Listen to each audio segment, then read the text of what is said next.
Ibn Battuta Morocco का एक विद्वान यात्री था जो अपनी व्यापक यात्राओं और अपनी यात्राओं के विवरण के लिए जाना जाता है।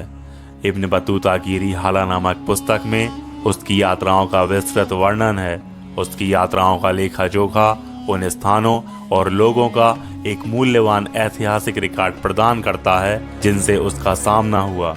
दुनिया भर की यात्राओं के दौरान अनुमानतः उसने 75,000 मील अर्थात लगभग 1,20,000 किलोमीटर की यात्रा की थी।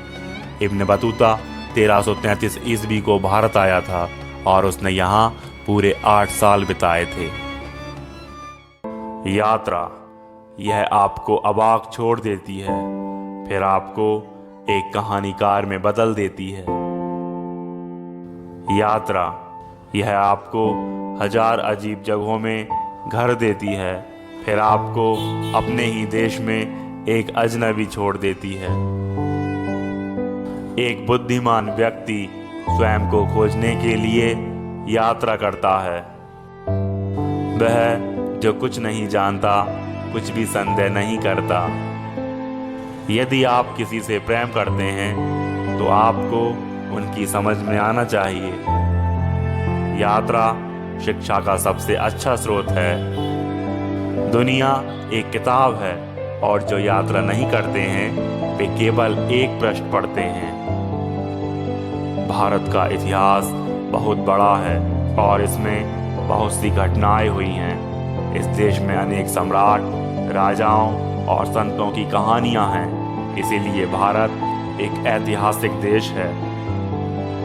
भारत के लोग अपने जीवन में निरंतर समस्याओं का सामना करते हुए भी सकारात्मक रहते हैं। भारत दुनिया का सबसे बड़ा मसालों और इत्रों का देश है। यहाँ धरती उन अद्भुत चीज़ों को उत्पन्न करती है जो दूसरे अन्य देशों में नहीं हो सकती।